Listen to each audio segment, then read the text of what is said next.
प्रधानमंत्री नरेंद्र मोदी और सरसंघचालक मोहन भागवत की 30 तारीख को मुलाकात होनी थी।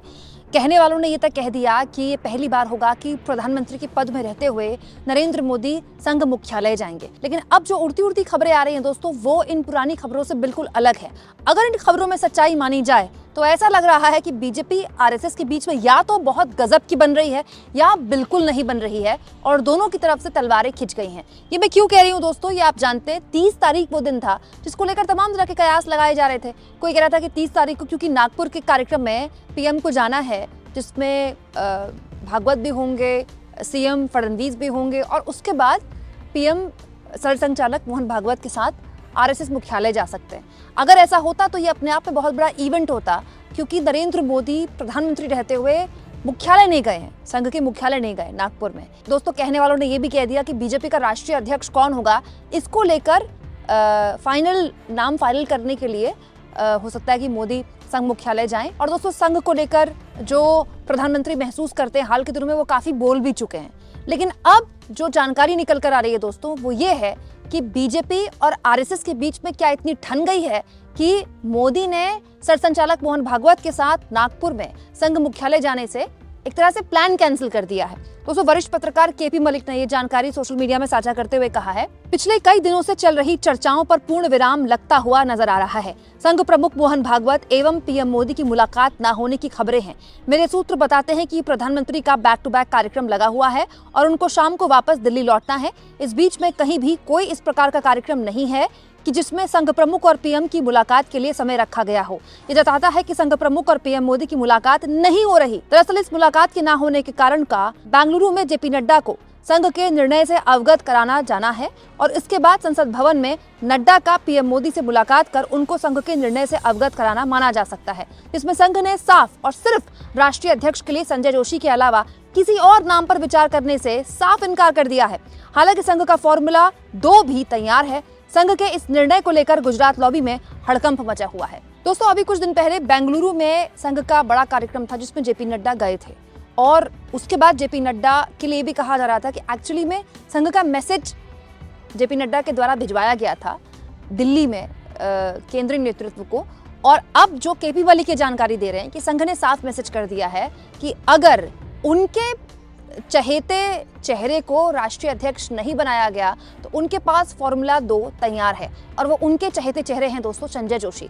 संजय जोशी के बारे में सब जानते हैं, बहुत पुरानी बात नहीं है। संजय जोशी के लिए माना जाता है कि वो एक बहुत बड़ा सितारा हो सकते थे बीजेपी में, लेकिन उनका राजनीतिक करियर खत्म करने वाले नरेंद्र मोदी ही थे। दोस्तों, कहने वाले तो ये भी कहते हैं कि राजनीतिक रंजिश गुजरात में बड़ा नेता कौन बनेगा यहाँ से शुरू हुई, लेकिन संजय जोशी के लिए लोग ये भी कहते हैं कि कोई बड़ा पद ना होने के बावजूद भी वो आज भी कार्यकर्ताओं से मिलते हैं और नाम से लोगों को जानते हैं। और यही वजह है कि संघ भी चाहता था कि संजय जोशी को बीजेपी अध्यक्ष बनाया जाए। लेकिन अब जो केपी मलिक लिख रहे हैं दोस्तों, वो ये लिख रहे हैं कि संघ ने साफ कर दिया है कि संजय जोशी नहीं तो कोई नहीं। अगर ऐसा है दोस्तों, 1% हाइपोथेटिकल, आप केपी मलिक की, वरिष्ठ पत्रकार केपी मलिक की बात पर विश्वास कर लें। अगर ऐसा है दोस्तों, तो आप ये मानिए ये बहुत तगड़ी एक साफ बिगुल फूकना जैसा होगा कि संघ ने साफ कर दिया कि राष्ट्रीय अध्यक्ष तो हमारे मन का होगा, उसमें हमें कोई किंतु परंतु नहीं चाहिए। मतलब संघ बार्गेनिंग करने को भी तैयार नहीं है। हालांकि बीजेपी की तरफ से कभी भी आधिकारिक तौर पर नहीं कहा गया था कि प्रधानमंत्री संघ मुख्यालय जाएंगे। ये पत्रकारों की ही खबरें थी जो कि पहले सोशल मीडिया में फैली और उसके बाद मेन स्ट्रीम मीडिया ने भी ये छापा। लेकिन अब ये कहा जा रहा है कि पीएम मोदी नागपुर जाएंगे लेकिन संघ मुख्यालय नहीं जाएंगे। तो अगर संघ मुख्यालय नहीं जाएंगे तो क्या वाकई में आरएसएस ने साफ कर दिया है मोदी अमित शाह के सामने कि संजय जोशी नहीं तो कोई नहीं? और अगर ऐसा हुआ तो फिर वो फॉर्मूला 2 क्या होगा? क्या वाकई में मोदी के खिलाफ कोई बड़ा फैसला संघ ले सकता है? क्योंकि कहने वाले ये भी कह रहे थे कि ये एक ऐसी मुलाकात होगी जिसमें किसी रिटायरमेंट पैकेज को लेकर बात हो सकती है कि अगर मोदी रिटायर होते हैं सितंबर में अपने जन्मदिन में, क्योंकि वो 75 साल के हो रहे हैं, तो फिर वो किस तरह का रिटायरमेंट होगा। लेकिन ऐसा लगता है दोस्तों कि अगर ये बात नहीं बनी तो उससे पहले ही कोई बड़ा काम ना हो जाए बीजेपी और संघ के बीच। हालांकि दोस्तों, मैं ये मानती हूँ कि संघ और बीजेपी के बीच में किसी नाम को लेकर कभी कोई मतभेद हो सकता है या फिर किसी नाम को लेकर बात अटक सकती है, लेकिन संघ कभी नहीं चाहेगा कि बीजेपी सरकार को या फिर मोदी की कुर्सी को आंच आए, क्योंकि संघ ये जानता है कि बीजेपी सरकार बनी रहे केंद्र में मजबूती से, ये उसके भले में है। लेकिन संघ ये चाहता है कि बीजेपी में उसका वैसा ही दखल हो जैसा 2014 से पहले हुआ करता था। मोदी और अमित शाह के आने के बाद संघ के हाथ से पहले बीजेपी निकली और जो संघ का पूरा एजेंडा था उसके बाद संघ जिस तरह से पहुंचाना चाहता था बीजेपी के द्वारा वो नहीं पहुंचा पाया। हालांकि इस बीच इन पिछले 10.5 सालों में संघ को भी बहुत कुछ मिला है।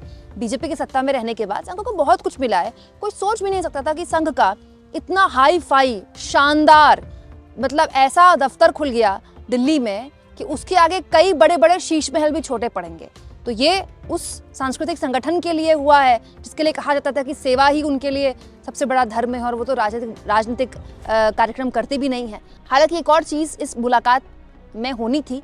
कहने वाले ये भी कह रहे थे कि योगी आदित्यनाथ के नाम पर भी चर्चा हो रही थी। दोस्तों ये बात लगातार पिछले कई महीनों से चल रही है कि योगी आदित्यनाथ को अमित शाह हर हाल हटाना चाहते हैं, क्योंकि अमित शाह और मोदी जानते हैं कि अगर योगी अभी नहीं हटाए गए तो फिर चुनाव करीब आने के बाद, यूपी चुनाव करीब आने के बाद उनको हटाना बहुत मुश्किल हो जाएगा।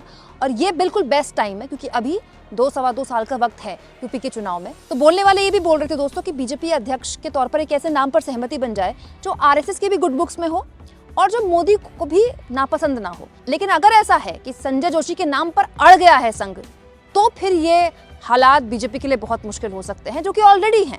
नहीं तो दोस्तों जेपी नड्डा पिछले 1 साल से एक्सटेंशन पर हैं। बीजेपी को ना तो एक अदद राष्ट्रीय अध्यक्ष मिल पा रहा है, ना ही देश को एक अदद स्वास्थ्य मंत्री मिल पा रहा है। मैं तो यही कहूंगी दोस्तों कि बीजेपी अपनी आंतरिक पॉलिटिक्स रखे साइड में, देश को इस वक्त फुल टाइम स्वास्थ्य मंत्री की बहुत जरूरत है।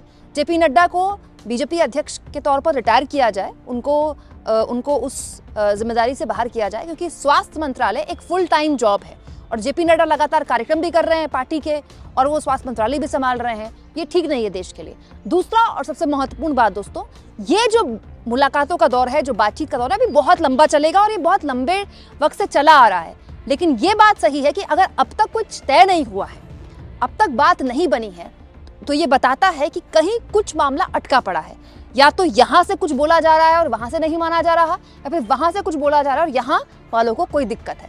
अब वो मामला गुजरात लॉबी अटका रही है या फिर नागपुर से लटक रहा है कि तो कहने वाले कह ही रहे हैं और पढ़ने वाले पढ़ ही रहे हैं। आपको क्या लगता है दोस्तों, ये जो संघ और बीजेपी के बीच में राष्ट्रीय अध्यक्ष के नाम को लेकर एक तरह से तलवारें खिंच गई हैं, कोई नाम फाइनल नहीं हो पा रहा है, ये क्या संकेत देता है? एक अदद बीजेपी का फुल टाइम राष्ट्रीय अध्यक्ष संघ और बीजेपी बैठकर तय नहीं कर पा रहा है। दुनिया की सबसे बड़ी पार्टी का यह हाल हो गया, उस संगठन का यह हाल हो गया जो 100 साल इस साल अपने 100 साल होने का जश्न मना रहा है।